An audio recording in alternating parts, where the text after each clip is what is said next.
Miss হবে না আপনার পছন্দের টিভি শো। দেখুন জি5 অ্যাপে একদম ফ্রি।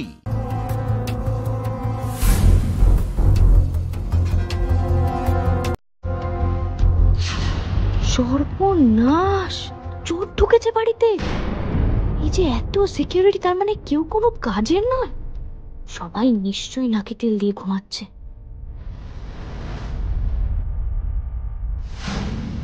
ও বাবা, হাতে আবার একটা বড় ব্যাগ রয়েছে। তার মানে আরো অনেক জায়গা থেকে চুরি করতে করতে এসেছে।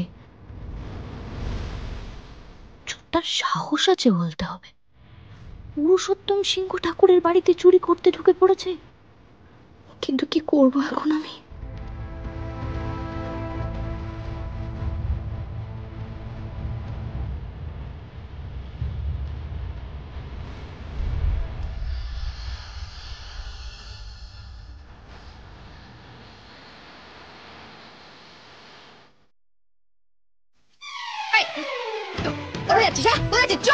চোর ধরেছি, কে কোথায় আছেন তাড়াতাড়ি আসুন। চোর ধরেছি, চোর চোর কে কোথায় আছেন তাড়াতাড়ি আসুন। আসুন, চোর চোর চোর চোর চোর। এই এই এই ছটপট করবে না, চুপ করে বসো। এই কোথায় কোথায়? এই ওঠ দাঁড়া তো।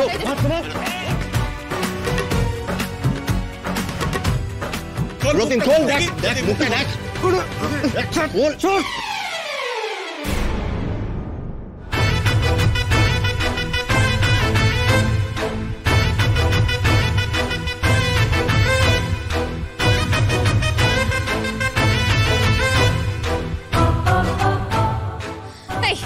আপনাকে তো চোর বলে মনে হচ্ছে না। হ্যাঁ, দেখে তো ভালো ঘরের ছেলে বলে মনে হচ্ছে।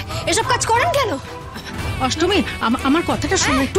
ভাবো কি সাহস, আবার ব্যাগ নিয়ে চুরি করতে বেরিয়েছে। মানে অনেক জায়গা থেকে চুরি করতে করতে এখানে এসেছে। অষ্টমী, এবার একটু থামো। ও চোর নয়। তুমি কি বলছো দিদি? আমি ওকে হাতে না হাতে ধরলাম আর তুমি বলছো ও চোর নয়? আরে ও চোর নয়, ও আমার দাদা সুস্মিত।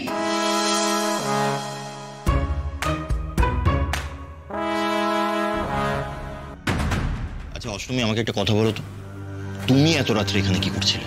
আসলে কি বলুন তো, নতুন জায়গা তো, তাই ঘুম আসছিল না। ওই ঘুরতে ঘুরতে মন্দিরে। আচ্ছা ঠিক আছে, যা হয়েছে হয়েছে, অনেক রাত হয়ে গেছে। এসো অষ্টমী, তুমি আমার সাথে এসো, আমি পরিবারের সবার সাথে আলাপ করিয়ে দেবো। এসো। মাঝরাতে যত সব জ্বালাতো। কি গো, তুমি আবার এখন এখানে আসতে গেলে কেন? এত রাতে আর কথা ভালো লাগছে না। ঘুমোতে যাও সবাই, অনেক রাত হয়ে গেছে।